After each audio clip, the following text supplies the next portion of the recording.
man. I realized I forgot my water as I coughed. Good morning. Good morning. I want to thank you for inviting me this morning. Can you hear me okay? Yeah. Okay. And I hope something I say will help your practice. Sorry I couldn't be there in person. I just didn't want to drive in the dark sub-zero weather on 2-lane highways. One of the nice things about being old, I'm officially elderly now. I can make excuses. I don't want to drive in the dark, and everybody just says, okay. Congratulations. I'm becoming elderly. Yes. Yes, not everybody makes it to this point. I'm very glad. I'm working on a series of Dharma talks from the Lotus Sutra.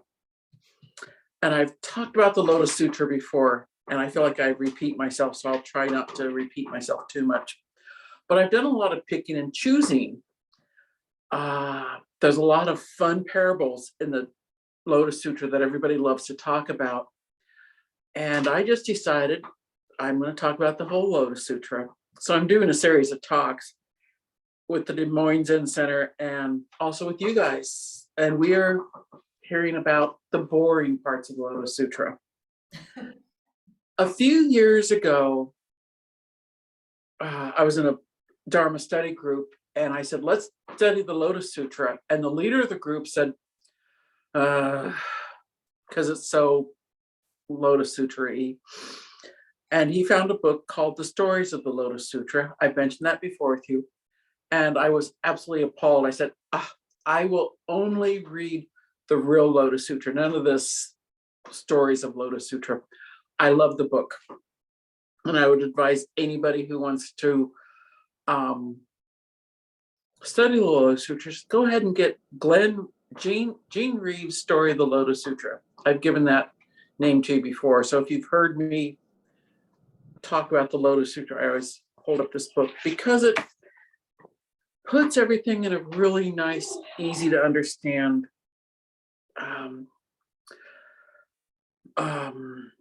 easy to understand way. When I first started reading the Lotus Sutra, there were points where I just had to force myself to go through it. And for some reason, Nonan had me read it 4 or 5 times when I was studying to become a priest. That was his, if you can do this, you can be a priest task. And the last time was 3 different translations together with the commentary. And I would have to force myself to read it because it's so, and lack of a better word, it's so Lotus Sutra-y. Lotus Sutra-like. I love it, but it's kind of hard to dig into. Anyway, today I'm going to touch upon Śāriputra and how he fits in the Lotus Sutra, which he's only really mentioned the first couple chapters. A little bit later on he'll be mentioned, but this is his Lotus Sutra moment. And personal thing about Śāriputra. Before I knew anything about Buddhism, before I knew anything about the Heart Sutra, I came to the temple and we were chanting the Heart Sutra. And my younger sister had just died, and I was so incredibly sad. I just wasn't sure what to do. So we're chanting the Heart Sutra, and it's like, emptiness and relief from suffering. And it was like, blah, blah, blah. And all of a sudden, Buddha says, I'm going to read this so I get it exact. Oh, Śāriputra, form does not differ from emptiness, and emptiness does not differ from form. Form itself is emptiness, and emptiness is self-form. Blah, blah. Therefore, given emptiness, there is no form, no sensation, no perception, no formation, no consciousness. no eye, ear, nose, tongue, body, or mind. And at that moment, I just felt the Buddha was so kind and so loving, kind of like the perfect mother, just holding you and say, oh, honey, it's all going to be okay.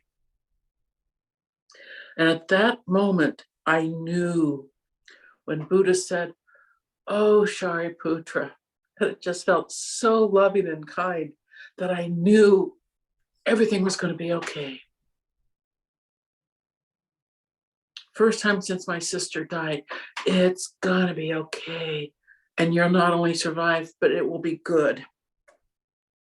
So, Śāriputra and I have a very one-sided, very loving relationship. So I comment talking about Śāriputra with an extreme bias, because I feel like his name, even now when I'm feeling sad and upset, I can just say, oh, Śāriputra. And it's like, it's my grounding, centering name. It has nothing to do with, well, I won't say that. Anyway, a very one-sided, very loving relationship. And I just feel like, anyway, so I'm going to talk about Śāriputra today in my extremely biased way. A little background about him. He was born a Brahmin, a family of great wealth, and he studied with another teacher before he became Buddha's disciple. So Buddha wasn't his first teacher, but he supposedly had a great awakening. He was out at a street dance and all the people dancing and having fun. And as Pamela would say, in true Buddhist fashion, he suddenly looked at everybody and said, we're all going to die. And got very sad and depressed and decided he needed to look at his spiritual practice. And so much of Buddhism is, we want to understand what is the great meaning of birth and death. Traditionally, the Soto Zen temples on their hans, what calls us into the Zendo, says we have to understand the great meaning of birth and death. Do not waste time. I think in your temple it's in Japanese. But basically it says, go sit so you can understand birth and death. And for many of us, that's what brought us to the temple. That's what brought us to our practice. Side note, quite a while ago, my son and I witnessed a stabbing. This was 98, 99 in Lincoln, Nebraska. And I was telling Kyoki about this. I was standing there calling 911. First call I ever made on my new cell phone was 911. Somebody was stabbed. And she looked at me, she opened her eyes and said, why? You're walking along, somebody jumps out of a bush and stabs you. I just went, what do you say? She closed her eyes and later found out that was the last conscious thing she said. It's like, and I thought, wow, I blew it. Somebody's died and asks you why, you just go, wrong place, wrong time, I don't know, you know? And Kyoki smiled and she said, that is a question of Buddhism. Why? I thought, well, it's the only thing Śāriputra and I really have in common is we both wanted to know why with birth and death. And that's an important question. Why do we suffer? And why are we born? Why do we die? And I think that is what, I agree with Kyoki. That is the essential question of Buddhism. So, side note, sidebar, I sometimes wish I could just make a clear Dharma talk that was straight and narrow, but I don't. So now we're going back to Śāriputra and back to, not quite back to the Lotus Sutra. Śāriputra was one of Buddha's 10 great disciples. And a lot of the readings you read about him, they will say he was his number one disciple. He's called the first in wisdom sometimes. And he also had a great leadership role in the Sangha. So he was an important guy in Buddha's life, and vice versa. Among one of the most popular stories about Śāriputra, and I like this, and he was going on about how women couldn't be enlightened and women couldn't be disciples for all that time in India, reason that men would not associate with women. And a dragon princess came up to Śāriputra. Fairly long story. This is your homework. Go read it.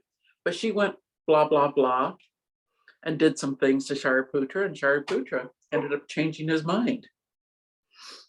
Not going to say the whole story because that's your homework. Go look at that. And a lot of you probably know it already. Great story. But that was Śāriputra. Great wise person, but the dragon princess could still change his mind. And the last Śāriputra thing I'm going to say is he supposedly asked the Buddha if he could go die before the Buddha. And his reasoning was, because I can't bear to watch you die. And Buddha, because he loved Śāriputra, said, yes, you can go die before me. That'll be fine. And I thought, that's a really loving, kind thing to do.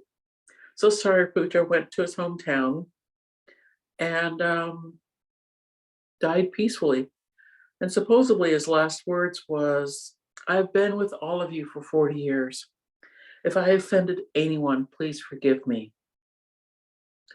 And I thought, oh, that fits in my mind of who I think Śāriputra is and how the role he plays in my life as always that person to just tell me everything's okay. If I've done anything that offends you, please forgive me. Okay. Now I'm going back to the Lotus Sutra.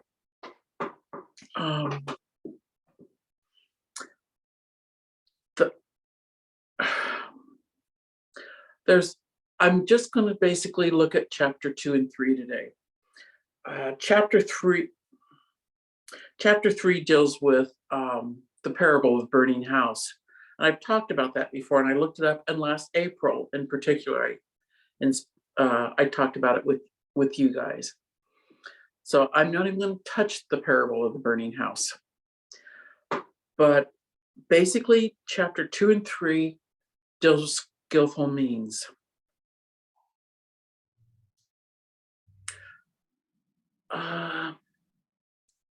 Buddha was talking at length about skillful means. And there's almost an argument between Śāriputra and Buddha here. Buddha's talking about it. And Śāriputra says, I don't understand. Explain it more. He says, no, I've talked about it. And Śāriputra says, but I don't understand. Can you please explain skillful means? And Buddha said no again. And the third time Śāriputra asked, Buddha said, stop. Śāriputra, if I explain this, all the worlds of humans and heavenly beings would be so startled and perplexed. And then some extremely arrogant monks might fall into a great pit. Now, this is very reassuring to me because I have real issues with skillful means. And if that practice could be perplexing to Śāriputra, when the Buddha himself is explaining, it's like, okay, now I don't feel bad not understanding it fully.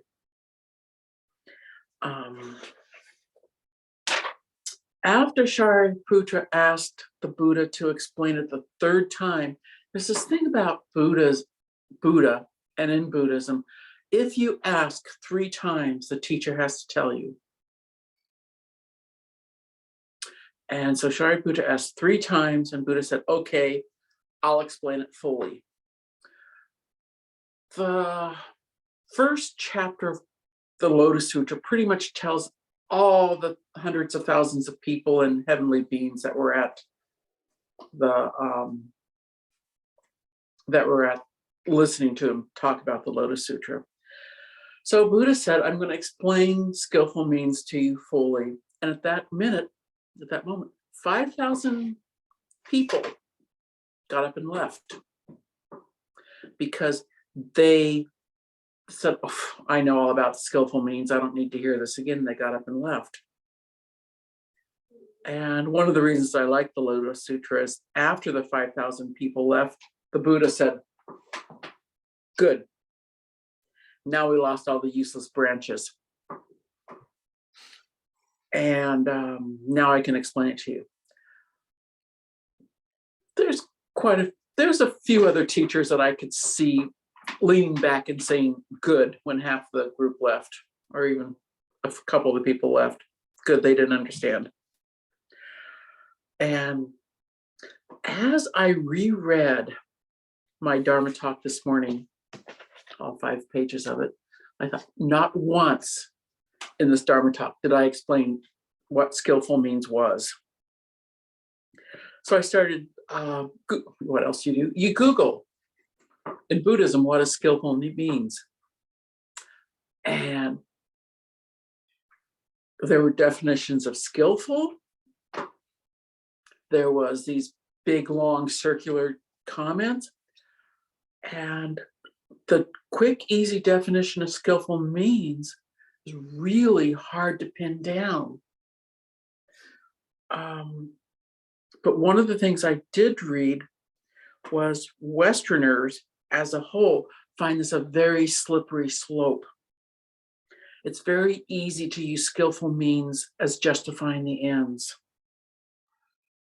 And that is the issue I have with people pull out skillful means to justify their poor behavior. But as I look at it, it's one of my favorite sayings, use your brain. To use skillful means you have to use your brain. And also remember to be a bodhisattva. The best definition I heard was listening to others respectfully and honoring their differences, and come to each person to where they are.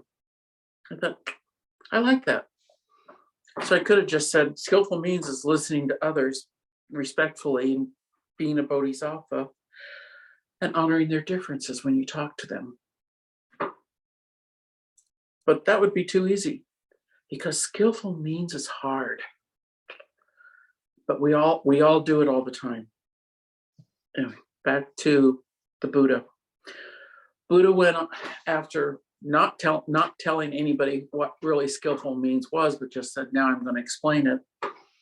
He went on to discuss the 3 ways we teach the Dharma: skillful means, casual explanation, and parables. I thought, yeah.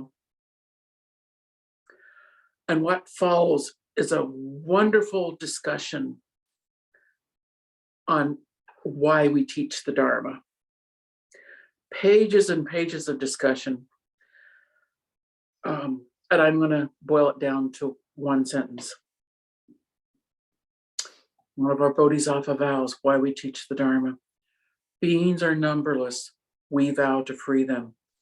Free them from what? Suffering. Kind of to help, the same reason why we're here, to free all beings from suffering.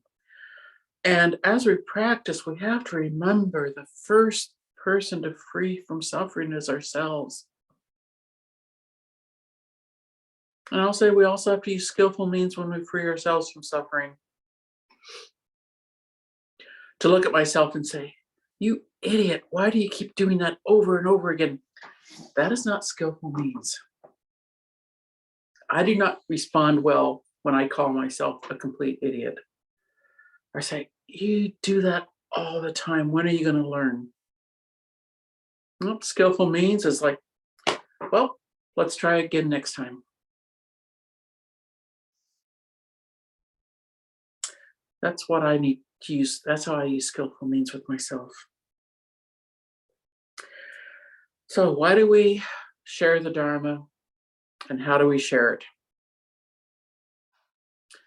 We share it in order to decrease suffering in all beings, and we share it by skillful means, casual conversation, and I think you all know what casual conversation is, and parables. I was going to say, I'm not sure if we use parables anymore, but yeah, we do. Me coming across Catherine dying on the sidewalk, that's a parable. Stories. Back to the Heart Sutra. When Buddha says, "Oh, Śāriputra," which affected me so much, he says the same thing in the Lotus Sutra.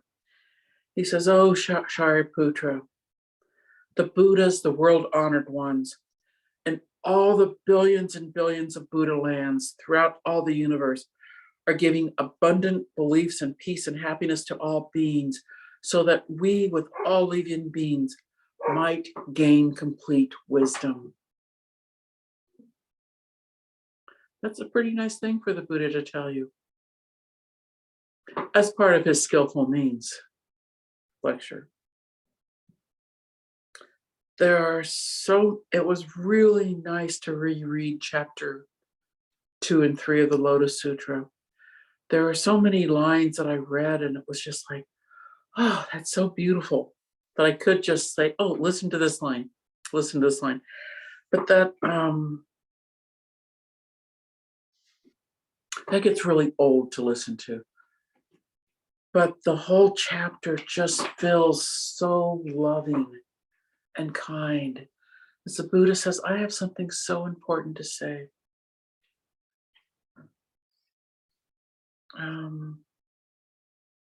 I could talk for a month about what he said in chapter 2.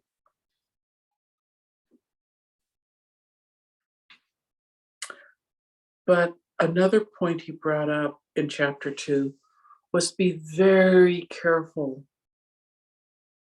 that we don't feel like we are already enlightened. And that seems to be a constant issue with some of my students. We want to reach the end of our practice. We want to say, I'm enlightened now.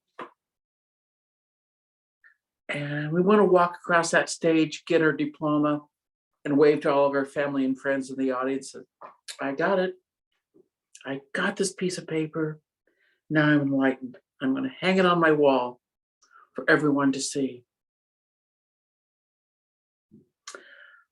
Some proof that we are truly ready to say, I can teach, I can share, but that's not what our practice is.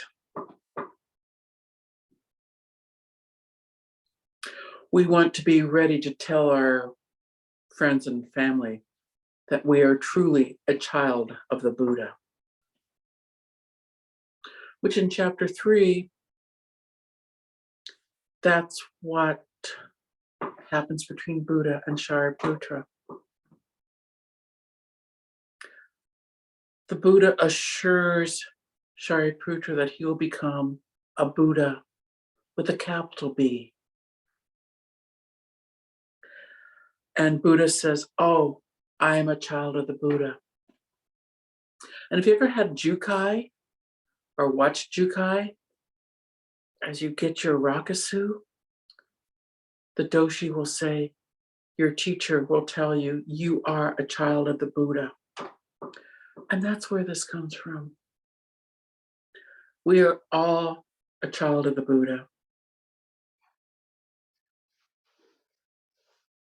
We are all Buddha.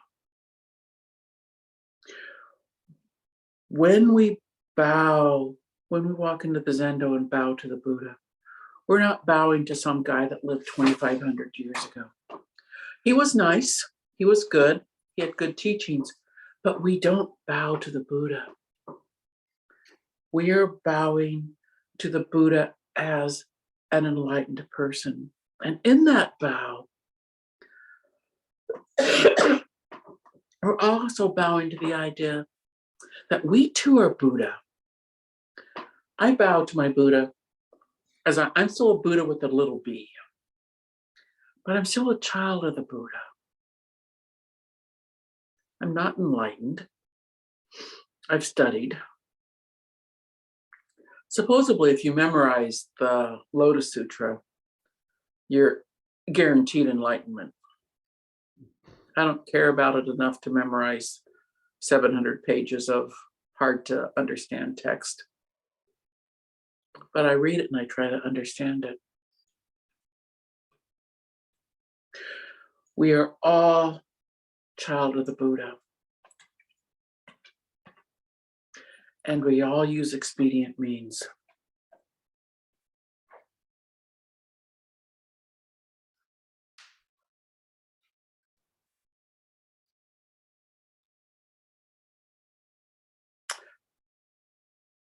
The Śāriputra, after all of that, after a whole chapter of the Lotus Sutra talking about the expedient means,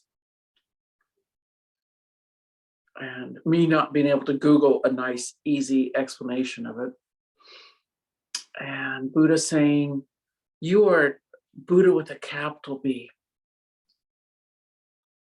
And Śāriputra saying, thank you.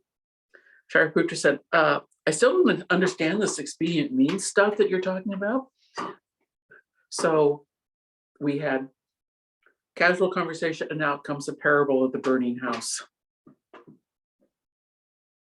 which short, house was on fire.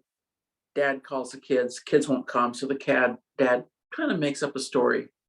Come on out and see what I got for you outside. And the kids ran out and said, oh, but they were saved from the house. A lot more to that.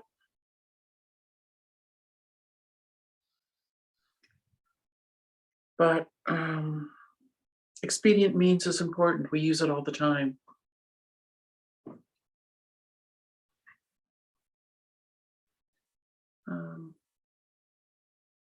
Lotus Sutra. Lotus Sutra is good. I hope, that's all I'm going to say. I forgot to set my timer. I try to set my timer so I don't blah, blah, blah too long.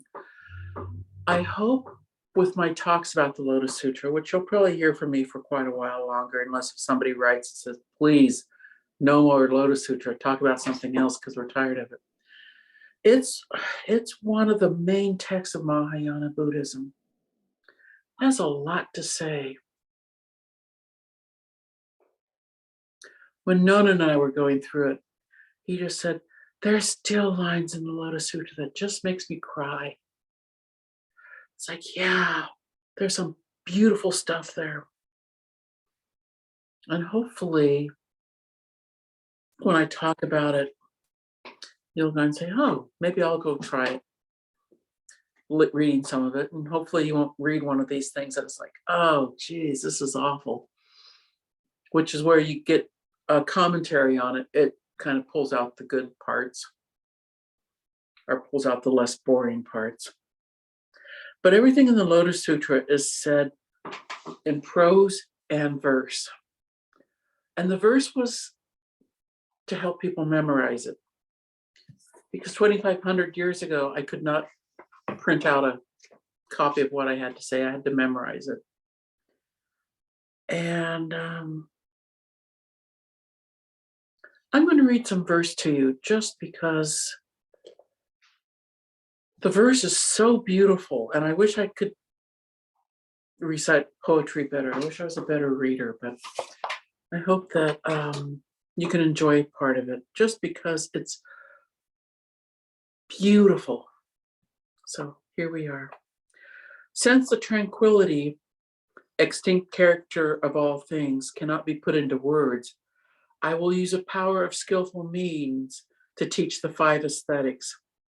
This is called the turning of the Dharma wheel. Then I make distinctions using words such as nirvana, as well as arhat, dharma, and sangha. From eons and eons ago, I have praised the thought of doctrine of nirvana. The miseries of birth and death are forever ended. And that is how I usually taught. Śāriputra, you should know I see children of the Buddha bent on seeking the Buddha's way. Uncountable, tens and thousands of billions of them, all with reverent hearts and minds. Come to the Buddha, having already heard the past Buddhas, the Dharma preached through skillful means. All of you should know, Śāriputra, that bodhisattvas alike in this wonderful world. I'll try that again. All of you should know, Śāriputra, that bodhisattvas alike, that this wonderful Dharma is a hidden core of all Buddhas. Thank you very much. I think I missed a lot of what I was going to say, but that's okay. I think I've gone on long enough. Any questions or comments about skillful means, being a child of Buddha, or the Lotus Sutra as a whole? Or about your practice as a whole? Who said it that, this is George here, who said it that we're all perfect as we are, but we can always use a little improvement? Category. But I've heard many other teachers say it too, so I don't think it was originated by Category. But I first heard it as Category's comment to Nonan whenever Nonan messed up. So do you think of that as skillful means, George? Well, that reminded me of when she said that we're not fully enlightened. It's always a state of becoming, yet here we are right here now. Yeah. So you have to kind of balance the two, Some traditions really emphasize enlightenment, that you have to be enlightened, then you study. Soto Zen is you study, and maybe enlightenment will come. Dogen has always said the act of sitting, you're enlightened when you're sitting. There's enlightened behavior, but not enlightened beings. One of my favorite descriptions is Soto Zen, we start at the bottom of a lake and work ourselves up. And when we come out of the bottom of the lake, we're enlightened. And some people come up from the top and you dive in, and that diving in is enlightened, and you work your way to the bottom. I think in our world of instant gratification, becoming enlightened as you start your practice is very dangerous. And I've seen people get real tied in with their own enlightenment. One of my favorite early enlightenment stories was I was doing a class with high schoolers, and I said, let's sit 5 minutes. But after 4 minutes, they were all jumping and, looking around and kind of looking at their phones, wanting to pick up their phones. And I rang the bell. And afterwards, some guy came and said, oh, I understand everything now. And I wanted to be very non-judgmental and very kind. And I said, that's good. Why don't you come on Sundays here, and we can talk about it. Never saw him again. But I also had a student that got so involved with his enlightenment, he almost lost custody of his kids from his ex-wife. And it's like, okay, you need to calm down a little bit. Enlightenment can really look like a psychotic breakdown if you're not careful. And in our world, we get so tied in with I'll say extreme sports, extreme activity, that enlightenment just becomes another one of these activities. And it can be really dangerous. And another one of my favorite books, the Den Ruroko, The Transmission of the Light, you read about our ancestors, their enlightenment stories. Makakasho, Buddha held up a flower, and Makakasho smiled.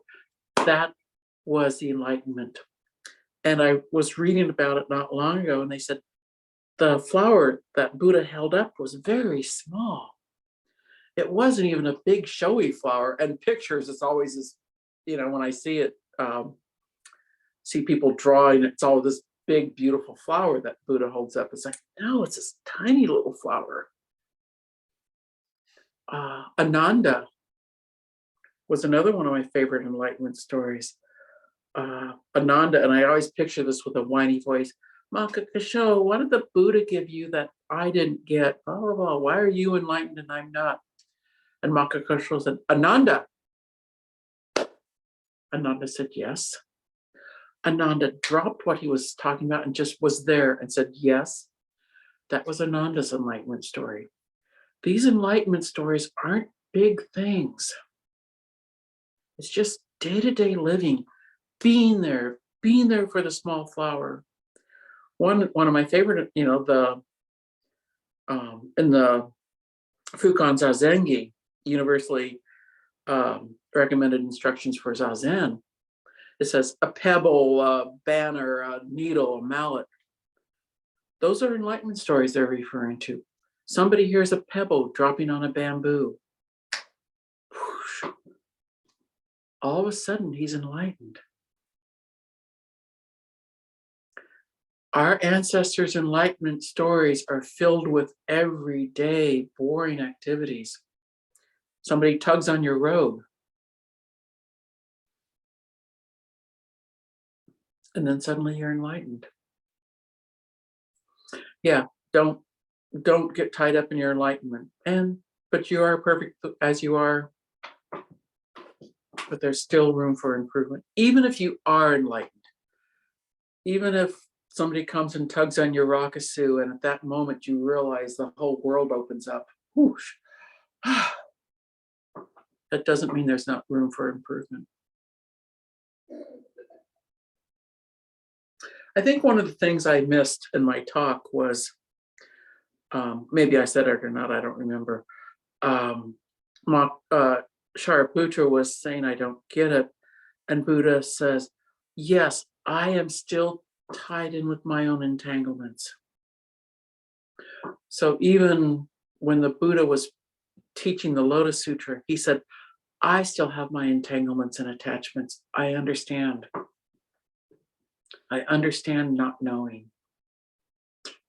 Still room for improvement, even with the Buddha when he was teaching the Lotus Sutra.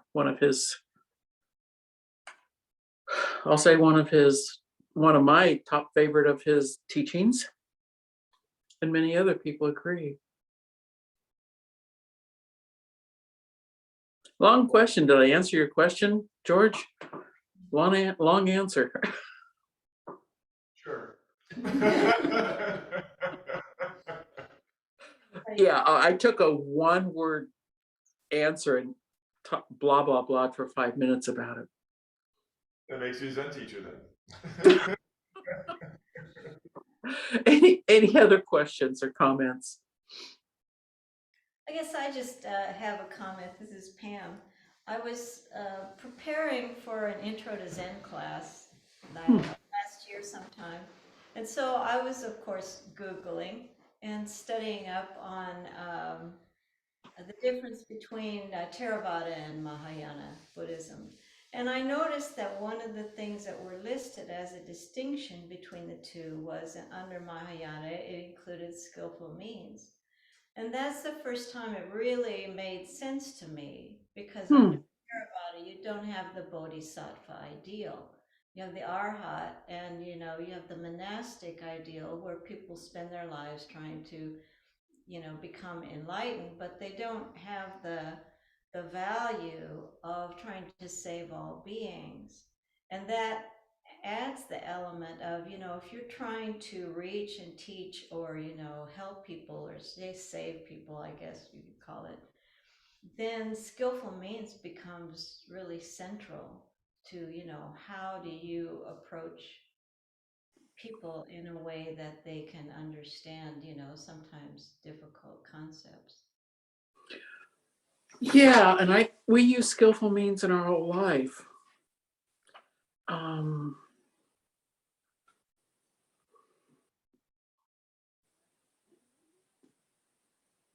I was with my 2-year-old granddaughter for a couple weeks over Halloween. Can we say candy overload? Too much sugar, too much chocolate on a 25-pound 2-year-old gets to be hard.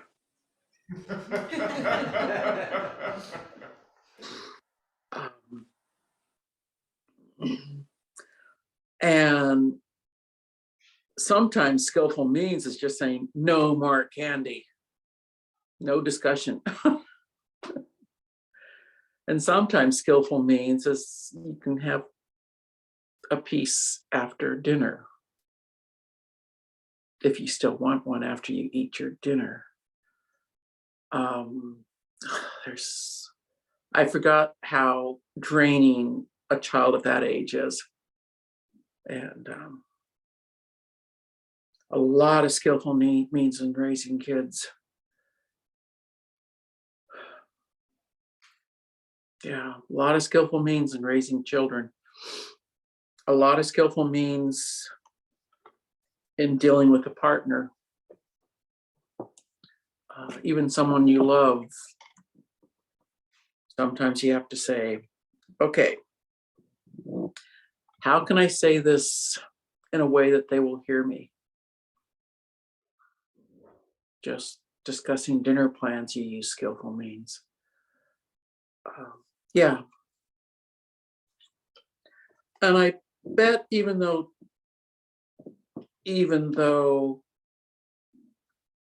Theravada skillful means isn't officially part of the practice, it's used a lot in their teaching. Probably, yes. Yeah. Anyone else have questions or comments for Shuji? Shall we do closing, and then I'll have a few announcements.